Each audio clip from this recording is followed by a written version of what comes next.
they totally understand what you're looking for and what you're letting slide. And then they just dismiss that as, well, it must not be important then. Right, for sure. Yeah. So at some point in your journey, you either, saw things differently, you said you shook up the whole team. So we definitely want to hear about that. You broke through the tough obstacle. Tell us about some of those moments and some of the lessons you learned there. Oh man, where do we begin? Accountability. It starts with accountability, I think. So we hired Lars as our coach when October of last year. Yeah, the year before. Yeah. Of the prior, yeah. So and then he kind of did a review, talked to us about what's going on, and he forced us to look at our marketing and our business and our structure, and realize, which we already knew, but saying it out loud, that it just wasn't working, and that the people we had weren't the right fit for the seats that we had, right? Yeah, I mean, you're right. It was, we knew we had the wrong people on the bus, and we liked it. And some of them, I mean, literally we had one person who was extended family, was doing anywhere from $8 to $10 million of business for us consistently over the last 2 or 3 years. And we knew that she needed to not be part of our future. And it was a really hard thing. We knew my sister, who was head of marketing at that time, was also not a cultural fit. I mean, just some of the things we talk about, hustle, work hard, and learn to grow, and all that other stuff just was not coming through with her. And those are things that were important to us and characteristics of what we wanted. So it was a people part, but it was also a systems piece too. We really had to go back from scratch and say, all right, here are a lot of good things that we do well, and we need to document them really, really well and take time to teach them and document it in a way that is repeatable. And then there were other systems that just were not even there in place, and a lot of them sort of fell in the camp of accountability. And that's not surprising, because we're both high D's, but also high I's, and so we want everybody to like us. Yeah, right. Yeah. And confrontation sometimes is difficult, especially when, you're building a team and you're like, these are just nice, likable people. I don't know what's happening. Why not? And that's where, when you have standards that are just not suggestions, that helps weed out who really is the fit for the position that we have. But it's something I think we all learn as team owners. It's just not something that's taught to us naturally. It's not something that's, even as lawyers, I'm sure when people think, wow, you were a lawyer, like you probably got everything figured out, and the rest of us come from, different backgrounds. But it's true when they say that leadership, I feel, is something that's developed and earned instead of taught, because you do learn these different types of things as you're growing teams. Really cool. So, many people in our industry are struggling right now. And what kind of words of encouragement can you offer people that are building a team, or maybe they just let somebody go and they're feeling, bad about it, or maybe they feel like they don't have everything put together, like they're not even as far as you guys are. So what kind of words of encouragement can you give people looking to be in this industry? Yeah, I mean, you just got to focus on why you're doing it in the beginning, right? And even between us, we have different reasons as to why we do things, which has created conflict sometimes. But for me, I've got this vision of the way I want my life to be, and with my family, and with my wife, and with my friends and family. Up to 2 weeks ago, I was like, man, this really sucks. Do I really want to keep on doing this? And do I want to? The thought crept to mind, like, I can go get a 6-figure job at some corporation and deal with that, but that's not what I want. Like, I know I would be even unhappier in that situation. And so the grass is always greener on the other side, and those big corporate jobs, there's a reason I left them. I was traveling all over the world, and I wasn't seeing my family, and people didn't believe that I actually existed, because I was never at any family events, so there's always that pro and con. So when you're facing those challenges, it's always remember and take it back to why you're doing it originally. That always gets me back on sort of the path and gets me back into that joyful place. Yeah. And you guys talked about that in the beginning too, like that you envisioned how you wanted your life to be. And that was sort of how the corporate world didn't fit that. And as growing a team, you have to dig deep and remember why you're doing this. Because sometimes the profitability isn't there right away. And sometimes, even the know-how isn't there right away. So what is your big why, and what is your guys' life by design that you're looking to build? You want to answer that first, or you want me to answer? Yeah, no. Well, mine is really just all about my family, and I want to spend more time with them. Which I talked to Stacy about that too. It's hard. I mean, you're running all around, and I actually really don't work on weekends that often, so that's good. I was able to push that off to the agents, but I still am plugged in, and my kids notice it. And I'm always on my phone, or I'm always getting phone calls, and my kids are saying, "Mommy, well, how come you were on the phone? Who is that? Who are you on the phone with?" I'm like, so it's hard, and they're watching everything I do, and I want to spend more. And I recently lost my father and my niece and some family members, and that's tough too. So when you put it all in perspective and you think about why we're here, in general, it's to have a happy life with your family, and the money will come. It will come. I know that. If you just slow down, do what you need to do, it'll all happen the way you want it. There's no other thing better than hanging out with your family and your kids, and we can have all the money in the world, and if they're not seeing me, then it doesn't matter. So. Yeah. And for me, likewise, I'm fortunate that I was able, the family's important, and being there in the moment. This past weekend, I spent the majority of my time cleaning up baseball fields because it's raining like crazy. My son had a tournament, but he remembers that I was there and I was at the 10 games. And so I've always talked about doing it for my family. And what I've sort of allowed myself to admit over the last month or two is I almost felt selfishly. There was this other component that was really important to me, but I felt it was selfish to admit it. And it comes from that exercise that we did at the intensive, envision your life at the end of your days, and what are people saying about you, and 7 habits. That's where the exercise comes from. I want to be excellent. Like, I have 4 children. I want a legacy behind us. I want to be able to say, yes, I made an impact in my life, in my world, in my community. And that's what drives me. We were able to do a scholarship last year, and that is the one thing I remember most about last year than anything else, right?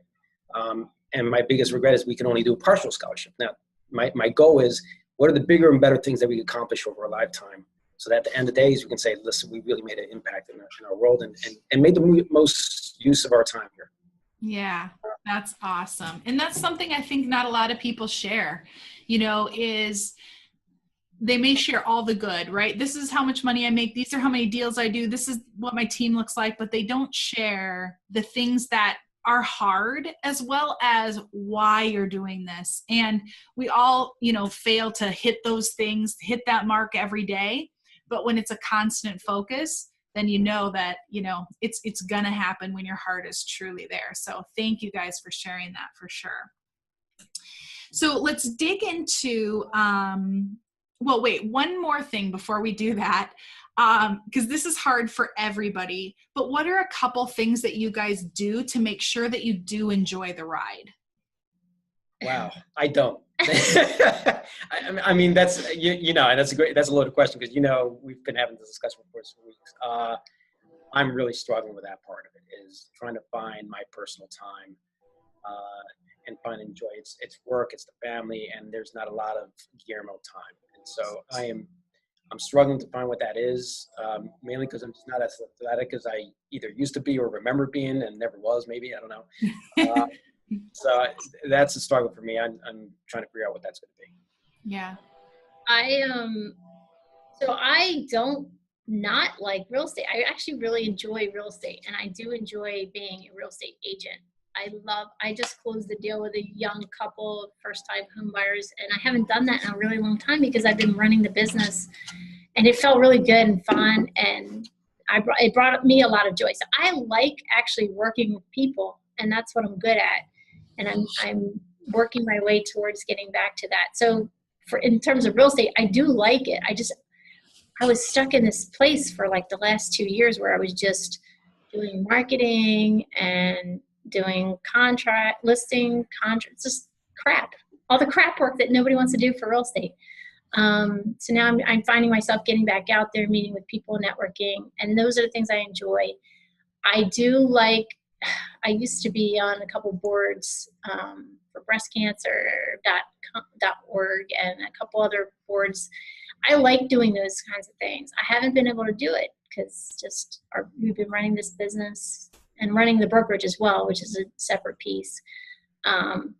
So getting back to the meat of what I like to do has been really refreshing. And I can have more flexibility. When I'm just working with buyers or sellers and just that little piece, I can go to my son's concert tomorrow, and I can go take my daughter to lunch. So those are the things I'm missing in my life that I'm trying to get back. That's awesome. So let's dig into your current business a little bit. You talked about your team structure, but tell us sort of the most significant change you've seen since joining Real Estate B-School. Wow, there's a couple. There's a lot. I was telling an agent today about Profit First, which has been awesome. We did implement, for anybody who hasn't read that book, read it and implement it, because it really puts everything in perspective. And I was actually telling another agent in our office about it and that she should read it. I made my accountant read it. I made my financial advisor read it. And that's really good because you're always looking at your profit and making sure you're making money. And that's something that's going to help other agents too. That's just one little piece. Yeah, I agree. I mean, wow. I think sort of right after core values was built and up, the whole system around what we want our sales agent or our sales department to look like. And that's sort of really loaded, and there's a lot of stuff to unpack there, but it starts from the hiring process, building a system that's scalable, that you can hire a bunch of people, to the onboarding system, to what the compensation structure looks like. And then the accountability piece is just inspecting everything that you expect, which is a really hard thing for me to do because I'm being pulled in 1,000 different directions. But if you don't do it, I mean, I had a broker way back when say, we were meeting with them and we called our agents children. They're like, hey, our kids, and he told us not to think of his kids. But I actually challenge him. I would challenge him now on that. It was like all the lessons that I'm learning as a parent. Like I asked him to clean up their room. If I don't check on their room, they're not going to do it. And not just meant to say that our agents are kids, but it's the same sort of concepts that if you're asking somebody to do something, human nature is what human nature is, and they want it. And like I haven't had any backlash and like, oh my God, you're being so draconian or you're just being a tyrant. It's oh, right. This is for my benefit. I told you that I wanted to achieve this. And these are the tools. I see how these tools line up and it'll help me accomplish my goal. And they're on board with it. And they almost, it's almost like it is almost like a parent-child relationship in some ways. When we have that one-on-one and they haven't hit their goals, they're already thinking about how they can make things better and are apologizing for it and are actually making efforts to sort of get back on the path where they'll be successful. Yeah, accountability is huge. We really have to look at, and it's not just agents either. It's the operations side too. So we had an admin who just wasn't getting it. I mean, she's sweetheart, very nice. Everybody loved her. She was a great fit for our team in terms of personality, but she just wasn't getting the job. And so we had to let her go. And it turns out it was a great move for her too, because she's in a better position now. She's very happy and we're still friends. So that's good. But it's really like looking at all the pieces of what you do and making sure that they're the right fit. What is it? Right seat, right fit, right seat. Right fit, right seat. And that's from the Traction book that we read, which is also another like must read for the B-schoolers. So yeah, very cool. As you were growing your team, what challenges did you guys have moving through the different phases? Yeah, I think early on we were fortunate. I mean, we came in a bad time. We started a bad time, but we were doubling our sales volume and maybe not profitability, but sales volume and units every year. It seemed like there for a bit. And so I felt like a lot was not expected of us until we turned around like, oh, we got a sort of a big thing going on here.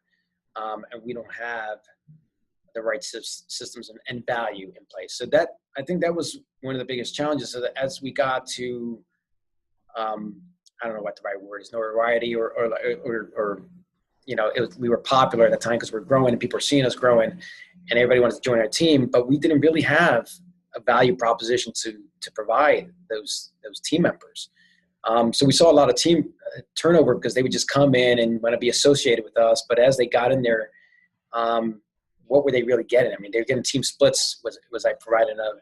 What happened was, you know, all the value sort of resided on the leads. All right, Guillermo and Danielle are going to provide us leads, but all these other things, you know, the other 8 types of compensation that we talk about now, they weren't well thought out by us, and we hadn't put plans and systems in place for them.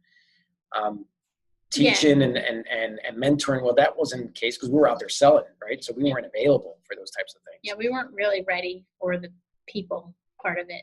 Right. So I mean, that's why I said if I had gone back, I would have started with just me and an admin and until I was at full capacity and then brought on somebody. But it is what it is. And we were we were also bringing people on just because we felt we needed buyer's agents or we just needed agents to work with us. We weren't necessarily picking the right agents. So we're much better about that now. That's a huge. I mean, that's a great point. Like we realized at some point, like we needed salespeople, right? And we didn't really know what that was because we weren't salespeople either. So we would bring people on who were okay rolling in whenever time they wanted to roll in, and they would leave whenever they wanted to, and they weren't prospecting in any meaningful way. They weren't having leads on time, and all the. You're just spending all this money, and then you're just seeing it all squandered, and then we're getting frustrated. And it really just falls back on us because we didn't set the expectation up front in terms of what we needed. And I think a big part of that was we didn't know what we wanted until we had gone through a period of seeing what did not work. And frankly, the way we run our business now is we actually don't hire licensed real estate professionals. We go outside the industry and look for salespeople outside of the industry so we can come in and coach them up. Brand spanking new the way we want to teach them. And what made that shift for you? Why did you determine that agents that maybe are licensed or, you know, currently selling real estate are not the right fit for your team? I mean, again, maybe different for everybody else, but in what our experience had been is taking somebody who had been at least 3 years in the business, had already seen a different way of how life could be. Yeah, bad habits. They already have their own habits. They don't do things the way we'd like them to do it. And also there's a splits war out there, and agents, all they want to talk about is splits, where we're trying to focus on, it's not the split, it's what you close and the opportunity that you're given. So sometimes that's the mentality that they just can't erase once they've already been through the system. Yeah. And you talked earlier about having a value proposition. So not just having to talk about this is what I can give you for money if you close something and this is the leads I have, right? There's more of a value proposition there. And when you're talking with agents now, and talking with them about your value proposition, what are some things that you're most proudest about with your team and the value that you provide? I mean, I think it's impressive. I mean, I'm impressed when I see it. Sometimes I'm like, how do we get there? You know, we got like a playbook, and I think our operations people and our admin, like, they just make it better. I'm a football fan, right? So I'm like, hey, you got the playbook, you come in and you learn the plays. And Janice, our ops manager, just revised it and looks awesome. And then she put it on Trello with all the in links. So just from a organization, you know, the appearance and the first impression you give to somebody when they walk in the door is like, hey, we got our stuff together, and here's all the stuff and the tools that we're we're spending, and we made an investment on you to help you be successful. And to Danielle's point, it's not about splits, and it's about, at the end of the day, you know, you want to make $150,000, $200,000. Well, here's the path. This is what you got to do. This is how many conversations you have to have, and here are all the systems that we put in place to support you. Let's not talk about splits. Let's talk about getting you on the path in which we need to go. And you know, the coaching, the accountability, the one-on-one mentorship, all those things sort of matter in a way that weren't able to matter because we weren't organized before. Yeah. Well, I also think we have a good culture too. I think we all like each other. Really, we are like a small family, and we do a lot of things together. We try to, like we did axe throwing a couple weeks ago. That was really fun. Right.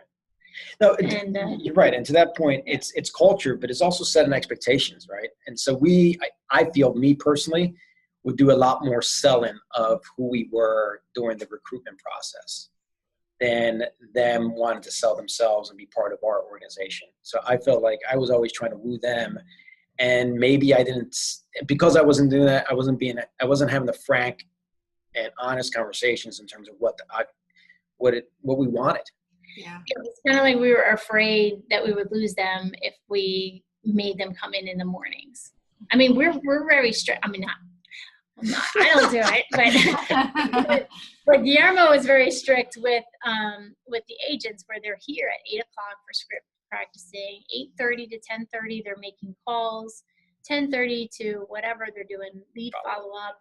So they have a very scheduled morning, and then in the afternoons they're out showings if they have them. But before they would come and go as they please, and we were like hoping that they would put something under contract.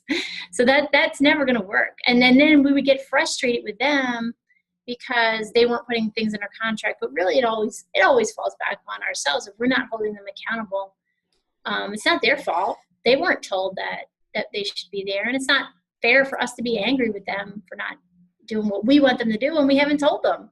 Yeah. So that's really good. And just the mindset shift that you guys made from, you know, I'm going to present to you the value of our team, but then I need you to tell me what your goals are so we can see if it's a match, instead of, okay, I've got a position, here's all the things, like me.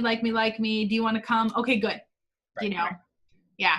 That was a huge part of it. And here's the other piece I would add there, Stacy, and I share this with our boardroom meeting the other day, is you've got to be willing to do the things that you're asking people to do yourself.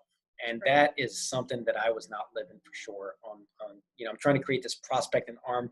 Most of our business traditionally was repeat and referral. And we knew that we needed to add another piece to our business. So I'm asking people to call expireds and FSBOs and farm marketing, and I don't know how to dial into Mojo, right? and that's, you know, I was being a hypocrite. And so a little bit ago, I said, all right, I need to actually learn how to get the Mojo. I actually need to call. And so, and I found that I actually enjoy doing it. Is it what I want to do for the rest of my life? Absolutely not. But it's what I need to do right now to build that trust with my team. And you know, it's working so far. That's awesome. I'm so glad you shared that too, because you really do. If you want to hold someone accountable, but you don't feel like you even understand the process, how can you hold them accountable? Right? It's really tough to not be in there with them. And like you said, it's for a short amount of time, or for an amount of time. So I'm so glad you guys shared that. So this part is sort of my favorite part because it's the rapid fire questions. So I'm going to ask you some questions and you come back with whatever first comes to your mind. And I'd like each of you to answer. What keeps you up at night about your business? Expenses. Sales. Spoken like a true husband and wife. Danielle, what was holding you back from building a real estate team? I wanted something simple. I just wanted to be free to do whatever I do, which causes a lot of issues between this guy and me. I didn't want something so strategic. So I really needed him to do this. I couldn't have created this team without him. I don't know if that answers your question. It does. How about you, Guillermo? What was holding you back from building a real estate team? Or sometimes what does, maybe? Me, I'm my biggest enemy sometimes. I'm always looking at why we aren't at a certain level, and I'm very numbers and results driven, and I lose the people's part of this sometimes because I'm focused so much on results and numbers. And what's the best advice you've ever received about business? Oh, wow. Think of anything? No. I don't know. It's so cliche. Lead with revenue. I don't know. I don't really like that one. I mean, it's right. Don't get me wrong. It's a good one. Yeah, It's a good one. I'm struggling to think of one that sort of that stuck in my mind. I'm the kind of guy who wants to spend money just at a problem, and she's the one that keeps me in check on the expense side, both in our business life and our personal life. Yeah. That's really good.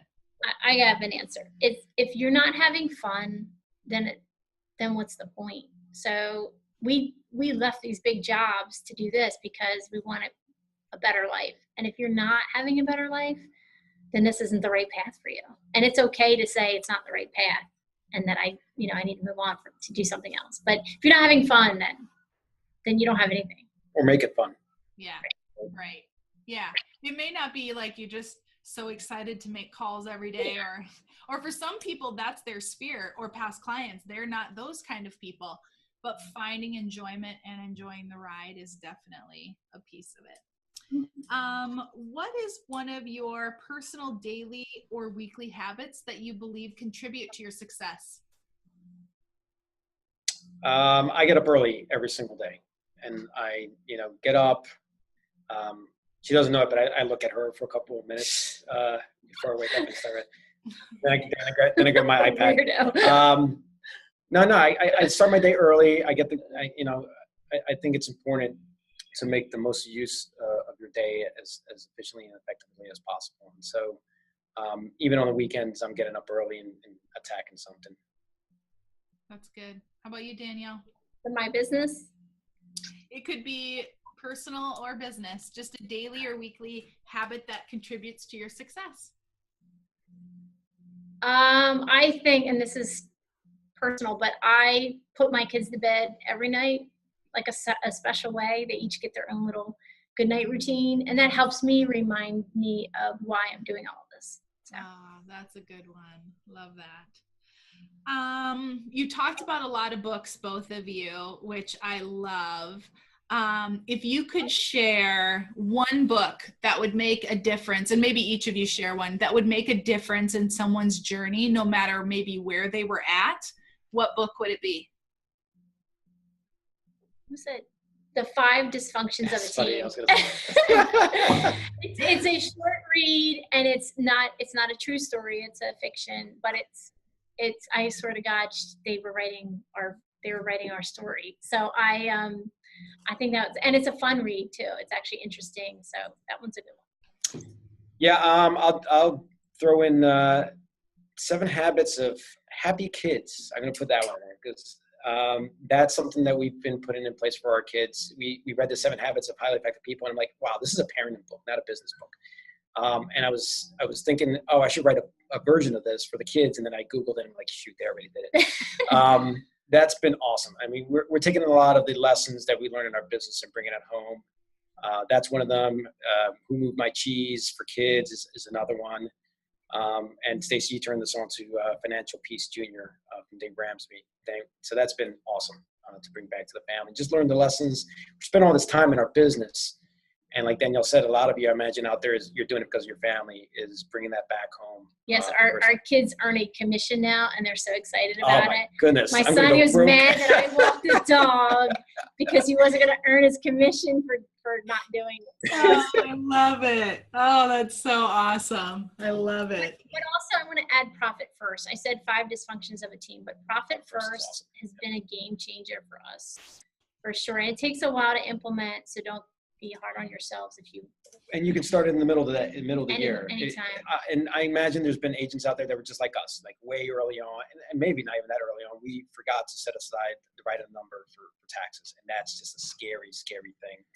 And this system makes sure that you don't do that you've got that money set aside. And then we do. The book doesn't talk too much on the personal side, but we really have a lot more fun with it on the personal side than the business side.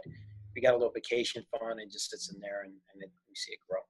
Yeah, it is fun. I run Profit First as well. And it is, you make good money. And then sometimes at the end of the year, you think, where did all of it go? And so it's nice to see these little funds build up, and it makes you feel better about all the hard work you're putting in.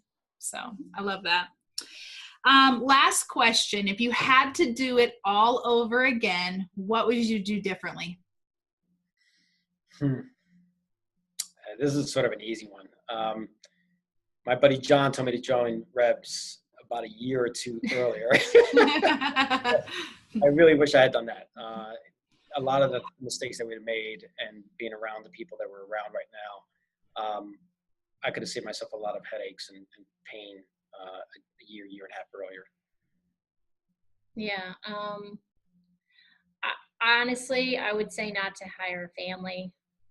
We've had like 4 family members come through and leave, and it's tough on the personal side.